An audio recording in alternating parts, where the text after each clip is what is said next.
Hello दोस्तों, आज हम डिस्कस करेंगे विटामिन के 35 इंपॉर्टेंट क्वेश्चन और साथ ही में करेंगे क्विक रिवीजन। तो इसमें वो क्वेश्चन रखे मैंने हैं जो एग्जाम में आ चुके हैं या एग्जाम में आ सकते हैं, आने के चांसेस हैं।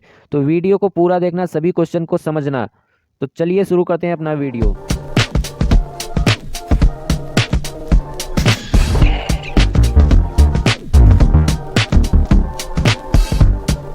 तो सबसे पहले डिस्कस करते हैं कुछ विटामिन के बेसिक्स, क्योंकि यहाँ से भी क्वेश्चन आ जाया करते हैं। विटामिन दो प्रकार के होते हैं, एक हमारा वाटर सोल्यूबल होता है, एक फैट सोल्यूबल होता है। वाटर सोल्यूबल में बी और विटामिन सी रहता है, और फैट सोल्यूबल में vitamin A, vitamin D, vitamin E और विटामिन के रहता है। फैट यानी कि एक प्रकार का कीड़ा होता है, तो KEDA इस प्रकार से इसको याद रख सकते हैं।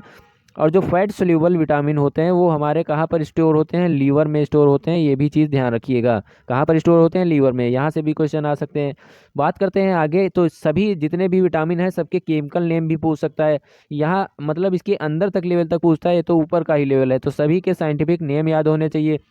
विटामिन ए का रेटिनॉल होता है, विटामिन B1 का थायामीन होता है, फिर विटामिन B2 का राइबोफ्लेविन, विटामिन B3 का नियासिन या निकोटिन एसिड भी कहते हैं, विटामिन B5 पेंटोथेनिक एसिड कहते हैं, विटामिन B6 पेरिडॉक्सिन कहते हैं, विटामिन B7 को बायोटिन कहते हैं, विटामिन B9 को फोलिक एसिड कहते हैं, विटामिन B12 को कोबालामिन या साइनोकोबालामिन भी कहा लिखा हो सकता है, विटामिन सी को एस्कॉर्बिक एसिड, विटामिन डी को कैल्सीफेरॉल कहते हैं, विटामिन ई को टोकोफेरॉल एंड विटामिन के को कहते हैं फिलोक्विनोन।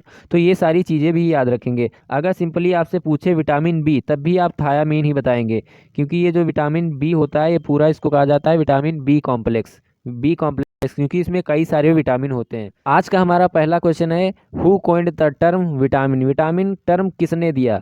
तो ये बताना, सभी को पता होगा कि विटामिन के फादर कौन है, होपकिन भाई साहब हैं। कौन? होपकिन। इनके फादर तो होपकिन है, मगर इनको टर्म किसी और ने दिया है, तो वो कौन है? फंक उनका नाम है। ठीक है, ये चीज़ ध्यान रखेंगे। तो अगले क्वेश्चन की बात करें, where is vitamin A stored in human body. तो विटामिन ए कहाँ स्टोर होती है? अगर आपको ध्यान होगा तो मैंने बताया था विटामिन ए क्या है, सबसे पहला फैट सोल्यूबल है, इसको दिमाग में रखेंगे। और जितने भी फैट सोल्यूबल होते हैं वो कहाँ पर स्टोर होते हैं? वो लीवर में स्टोर होते हैं, मैंने बताया था। तो इसका सही आंसर क्या हो जाएगा? लीवर हो जाएगा। बात करें स्किन की, तो स्किन की स्टडी को क्या कहते हैं? डर्मेटोलॉजी कहते हैं। लंग्स की स्टडी को क्या कहते हैं? पल्मोनोलॉजी कहते हैं। और किडनी की स्टडी को सभी लोगों को पता होगा, क्या कहते हैं? नेफ्रोलॉजी कहते हैं, क्योंकि इसकी जो सेल्स होती हैं उनको क्या कहा जाता है? नेफ्रॉन कहा जाता है। आपको बताना है कि हमारी बॉडी की जो सबसे बड़ा ऑर्गन है वो कौन सा है, सबसे लार्जेस्ट ऑर्गन हमारी बॉडी का कौन सा है। तो इसका सही आंसर हो जाएगा स्किन। स्किन हमारी बॉडी का सबसे बड़ा ऑर्गन है, ये भी चीज़ ध्यान रखेंगे। क्वेश्चन 3 की बात करेंगे, विच of the following is the richest source of vitamin A. Vitamin A ये वही विटामिन ए है जिसका साइंटिफिक नेम रेटिनॉल, आपने याद किया होगा अभी भी। तो सबसे ज़्यादा किस में होता है? मैंगो में। अगर ये ऑप्शन ना होता, अगर इस ऑप्शन में कैरेट दिया होता, तो कैरेट में सबसे ही ज़्यादा विटामिन ए होता है। विटामिन ए की कमी से क्या होता है? नाइट ब्लाइंडनेस होता है, ये भी आगे पूछा जा सकता है। 4 की बात करें, thiamine is the chemical name of, तो आप बताएंगे थायामीन किसका केमिकल नेम था? B1 का केमिकल नेम था का थायामीन। विटामिन सी का केमिकल नाम आपने याद किया होगा, एस्कॉर्बिक एसिड होता है। क्या होता है? Ascorbic acid. विटामिन B2 को याद किया होगा, राइबोफ्लेविन होता है। क्या होता है? राइबोफ्लेविन। विटामिन डी को क्या कहते हैं? आप सभी को बताना होगा। बताइए विटामिन डी को क्या कहते हैं? तो कहते हैं कैल्सीफेरॉल। क्या कहते हैं? कैल्सीफेरॉल। तो ये भी चीज़ आपको ध्यान रखना होगा। अगले क्वेश्चन की बात करें, विच of the following vitamin contains cobalt. ये दिमाग लगा के बताना है कि कौन से विटामिन में कोबाल्ट हमारा जो प्रेजेंट होता है। तो आपने अगर विटामिन B12 का केमिकल नेम याद रखा होगा, तो उसका क्या होता है? कोबालामिन। यानी कि उसी में क्या प्रेजेंट होता है? कोबाल्ट। तो विटामिन B12 में क्या प्रेजेंट रहेगा? Cobalt iron sorry cobalt present रहता है। विटामिन के का साइंटिफिक नेम याद रखेंगे, फिलोक्विनोन होता है। B6 का पेरिडॉक्सिन होता है। और B9 का क्या होता है? फोलेट इसे कहते हैं या फोलिक एसिड कहते हैं। अगला क्वेश्चन हमारा है, the chemical name of vitamin C. Vitamin C का केमिकल नेम अभी बताया, कई बार बताया, आपने याद भी कर लिया होगा, एस्कॉर्बिक एसिड होता है। तो विटामिन सी जितनी भी खट्टी चीज़ें होती हैं, जैसे आंवला है, अमरख है, इन चीज़ों में एस्कॉर्बिक एसिड प्रेजेंट रहता है। और जो हमारा ऑक्जेलिक एसिड है ये कहाँ प्रेजेंट रहता है? टोमेटो में प्रेजेंट रहता है। और यही जब ऑक्जेलिक एसिड कैल्शियम से रिएक्ट करता है हमारी बॉडी में, तो ऑक्जोलेट, कैल्शियम ऑक्जोलेट बनाता है, जो कि एक स्टोन की तरह बन जाता है, और वही दिक्कत करता है बाद में। जिसको पथरी कहते हैं। तो अगले क्वेश्चन की तरफ बढ़ते हैं। विच of the following vitamin is not stored in the human body. ये भी वही क्वेश्चन है, अगर दिमाग लगा जाए तो कौन से ऐसा विटामिन जो हमारी बॉडी में स्टोर नहीं होता है। तो देखो विटामिन ए जो होता है क्या होता है, फैट सोल्यूबल, लीवर में स्टोर होगा। विटामिन डी भी लीवर में स्टोर होगा, ई भी स्टोर होगा, क्योंकि ये सारे क्या है, फैट सोल्यूबल विटामिन है। बट विटामिन सी जो है ये फैट सोल्यूबल नहीं है, वाटर सोल्यूबल है। वाटर सोल्यूबल है तो यूरिन के माध्यम से निकल जाता है। तो अगला क्वेश्चन हमारा है which vitamin provides immunity. Immunity हमें कौन प्रोवाइड करता है। तो इसका सही आंसर हो जाएगा विटामिन ए। विटामिन ए हमें इम्यूनिटी प्रोवाइड करता है, प्लस विटामिन ई को एंटी एलर्जिक विटामिन भी कहते हैं, ये भी याद रखेंगे। ठीक है, विटामिन ई का साइंटिफिक नेम बताएंगे आप लोग क्या होता है। ठीक है, टोकोफेरॉल होता है। विटामिन ई का साइंटिफिक नेम क्या होता है, टोकोफेरॉल। और विटामिन ई को ही क्या कहते हैं, ब्यूटी विटामिन के नाम से भी जाना जाता है। जो भी जो है अपना कराती होंगी फेशियर, उसमें विटामिन ई का यूज़ किया जाता है। विटामिन ई का कैप्सूल रहता है, वही फोड़ के मुंह पे थोप दिया जाता है। अगले क्वेश्चन की बात किया जाए, which of the following is found in fish liver oil. Fish liver oil में क्या प्रेजेंट रहता है, कौन सा विटामिन प्रेजेंट रहता है। इसका सही आंसर होने वाला है vitamin D. Fish liver oil में विटामिन डी की मात्रा ज़्यादा रहती है। अगले क्वेश्चन की बात करें, what is vitamin E specially important for. Vitamin E का मतलब इसमें रोल बताना है इनमें से। तो for the development of teeth, carbohydrate metabolism, in the normal action of sexual glands, for the general health of epithelial tissue. तो इसका ऑप्शन सी सही हो जाएगा, in the normal action of sexual gland. ठीक है, तो अगले क्वेश्चन की बात करते हैं, विच of the following is the important source of vitamin E. Vitamin E का इम्पोर्टेंट सोर्स क्या है, तो व्हीट स्प्राउट ऑयल। ठीक है, व्हीट स्प्राउट ऑयल ये इम्पोर्टेंट सोर्स है किसका, विटामिन ई का। इम्पोर्टेंट और भी सोर्स हैं, ये सारे जो ऑप्शन में दिए ये भी सोर्स हैं, बट सबसे ज़्यादा कौन सा है, व्हीट स्प्राउट ऑयल। ये सारे क्या है, विटामिन ई का सोर्स हैं, बट इम्पॉर्टेंट ये है क्योंकि यही सबसे ज़्यादा देता है। आप बताएंगे सबसे ज़्यादा तेल कौन सा यूज़ किया जाता है। सबसे ज़्यादा तेल इंडिया में कौन सा यूज़ किया जाता है, तो उसका सही आंसर हो जाएगा सोयाबीन तेल। ठीक है, सोयाबीन ऑयल सबसे ज़्यादा यूज़ किया जाता है। ये वही सोयाबीन है जिसमें सबसे ज़्यादा क्या पाया जाता है, प्रोटीन। सबसे ज़्यादा प्रोटीन किस में होता है, सोयाबीन में होता है, ध्यान रखेंगे। Which of the following mineral is necessary to regulate the heart beat. Heart beat को रेगुलेट करने के लिए कौन सा हमें मिनरल चाहिए, तो बताएंगे। इसका आंसर हो जाएगा पोटेशियम। पोटेशियम जरूरी होता है हार्ट बीट को रेगुलेशन को मेंटेन करने के लिए। एक एक हमारा क्या होता है, हार्मोन भी होता है जो हमारी हार्ट बीट को रेगुलेट करता है। उस हार्मोन का नाम बताएंगे, तो उस हार्मोन का नाम है एड्रेनालाइन हार्मोन। ठीक है, एड्रेनालाइन हार्मोन कहाँ से निकलेगा, एड्रेनल ग्लैंड से निकलेगा। और इसके लिए हमारे ब्रेन में एक पार्ट भी होता है, मेडुल्ला ओब्लोंगेटा। बात करें सोडियम की, तो सोडियम जो होता है हमारे मैसेज को ट्रांसफ़र करने में मदद करता है। बात करें कैल्शियम की, तो कैल्शियम हड्डी को मजबूत करने में मदद करता है।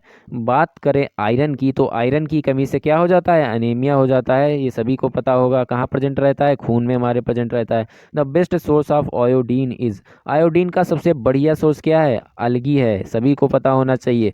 अलगी की स्टडी को क्या कहेंगे, फाइकोलॉजी कहेंगे। क्या कहेंगे, फाइकोलॉजी।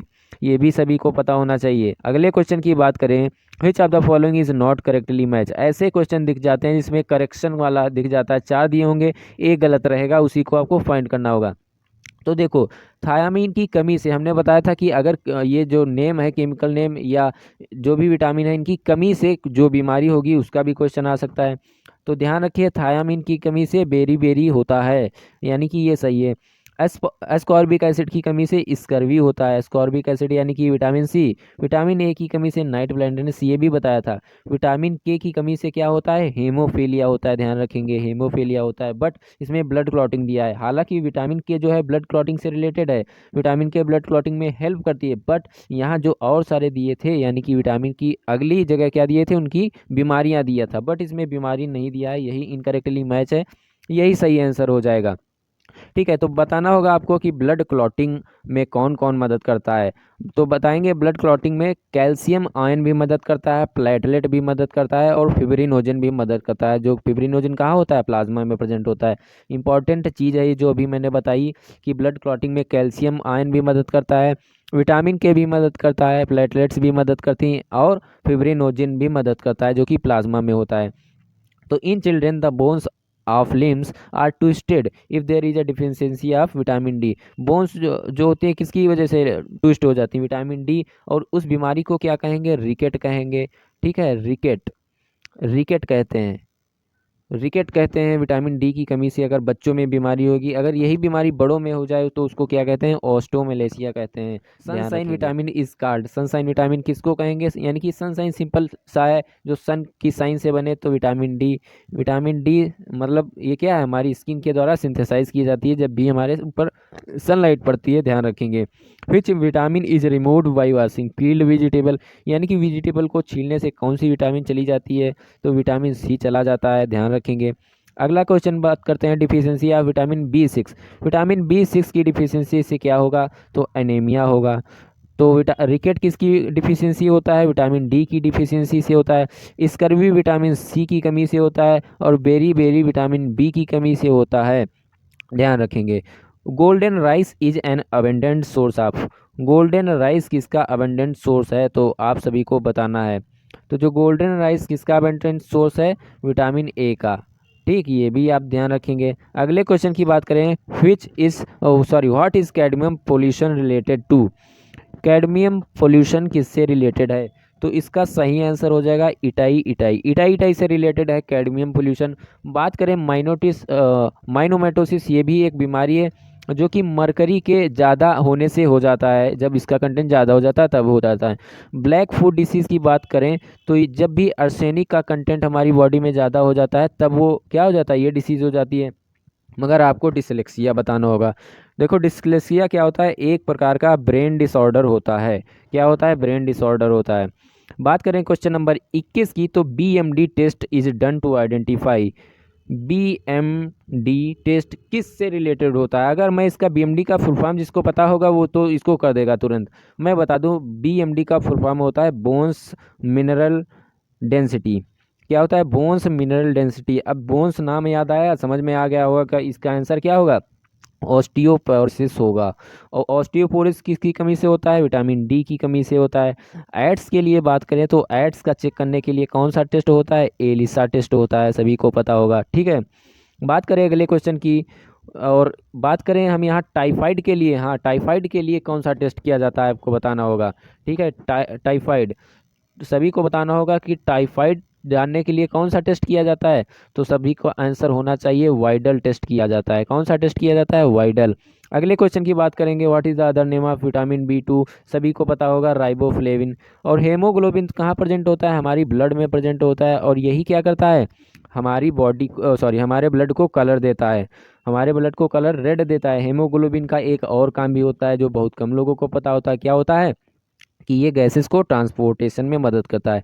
ऑक्सीजन को लंग्स से सेल तक पहुंचाता है, और सेल से लंग्स तक CO2 को पहुंचाता है, ये भी ध्यान रखेंगे।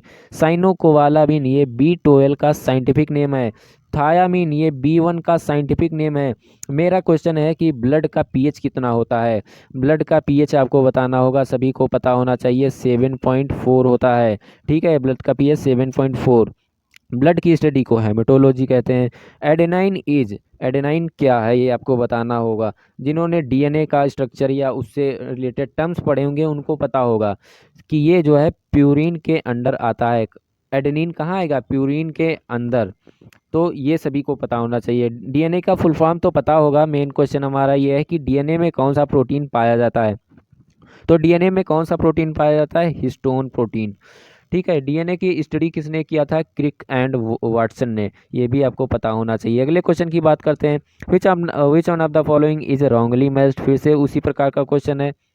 देखो इंजाइम, सबसे पहले बात करेंगे इंजाइम की, तो इंजाइम हमारा किससे बना होता है, प्रोटीन से बना होता है, बट यहाँ लाइपोपॉलीसैकेराइड क्या दिया पता नहीं।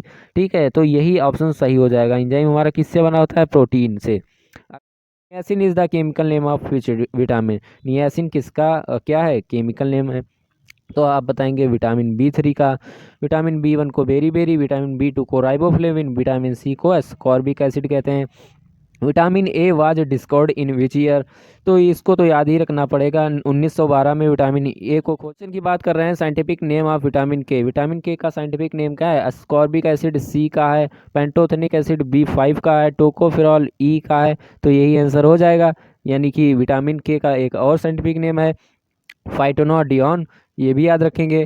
ठीक है। विटामिन के इज़ रिक्वायर्ड फॉर, यानी कि विटामिन के किस लिए ज़रूरी है, तो आप बताएंगे सिंथेसिस ऑफ प्रोथ्रोम्बिन। प्रोथ्रोम्बिन की सिंथेसिस के लिए विटामिन के ज़रूरी है। और तभी क्या मदद करता है ये, जब सिंथेसिस ऑफ प्रोथ्रोम्बिन होता है तभी ब्लड क्लॉटिंग में मदद करता है। ठीक है। हेपरिन को कहते हैं एंटी क्लॉटिंग एलिमेंट। ठीक है, एंटी क्लॉटिंग, क्या कहेंगे, एंटी क्लॉटिंग, यानी कि क्लॉट करने में मदद नहीं करता बट इसको प्रिवेंट करता है। Which of the following vitamin serves as a hormone precursor, hormone precursor की तरह कौन सर्व करता है ये आपको बताना है। तो इसका आंसर हो जाएगा विटामिन डी। अगले क्वेश्चन की बात करें, number of water soluble vitamin is. बढ़िया क्वेश्चन है कि वाटर सोल्यूबल विटामिन कितने होंगे। यहाँ देखो ये क्वेश्चन ना ऑप्शन के हिसाब से किया जाता है, अभी बताता हूँ किस प्रकार से। देखो जो हमारे वाटर सोल्यूबल होते हैं कौन होता है, एक होता है बी, एक होता है सी। तो अगर ऑप्शन में 2 दिया रहेगा तो आप 2 टिक करोगे ना, मगर यहाँ 2 दिया नहीं है। तो जो विटामिन बी होता है, आप जानते हैं बी कॉम्प्लेक्स होता है, इसमें 8 विटामिन प्रेजेंट रहते हैं। 8 ये विटामिन हो गए और एक ये विटामिन, कितने हो गए टोटल, 9 हो गए। तो 9 ऑप्शन में दिया है, यानी कि इसका आंसर क्या हो जाएगा, 9 ही हो जाएगा। तो ऑप्शन के हिसाब से इसको करना है। Which vitamin is synthesize by our skin, skin की वजह से कौन हमारी विटामिन होती है सिंथेसाइज, तो विटामिन डी। कैसे, जब भी हमारे सनलाइट ऊपर पड़ती है तो हमारी स्किन वर्क करना शुरू करती है, विटामिन डी को सिंथेसाइज करती है, जिसका साइंटिफिक नेम कैल्सीफेरॉल होता है। Pellagra disease is caused by the deficiency of which vitamin, pellagra disease किसकी कमी से होती है, तो पेलेग्रा जो होती है विटामिन बी3 की कमी से होती है, यानी कि नियासिन की कमी से होती है। ठीक है। थायामीन की कमी से क्या होता है, बेरी बेरी होता है। ध्यान रखेंगे विटामिन बी6 जिसका साइंटिफिक नेम पेरिडॉक्सिन होता है, ये ड्रीम को देखने में मदद करता है, ड्रीम को याद करने में मदद करता है। अक्सर करके आप भूल जाते होंगे सुबह ही, बट बी6 विटामिन जो भी याद रहता है किसकी वजह से, बी6 की वजह से याद रहता है, और इसकी कमी से एनीमिया हो जाता है, ये भी ध्यान रखेंगे। तो ऐसे ही इंपॉर्टेंट क्वेश्चन आपको मिलते रहेंगे और वीडियो में टॉपिक वाइज यहाँ पर क्वेश्चन दिए जाएंगे आपको। इंपॉर्टेंट क्वेश्चन जो भी एग्जाम में आते हैं या एग्जाम में वो आ सकते हैं, तो इसी प्रकार से अगले टॉपिक पर हम जल्दी ही आएंगे वीडियो लेकर के। तो सभी को जिनका भी एग्जाम हो, best of luck and thank you.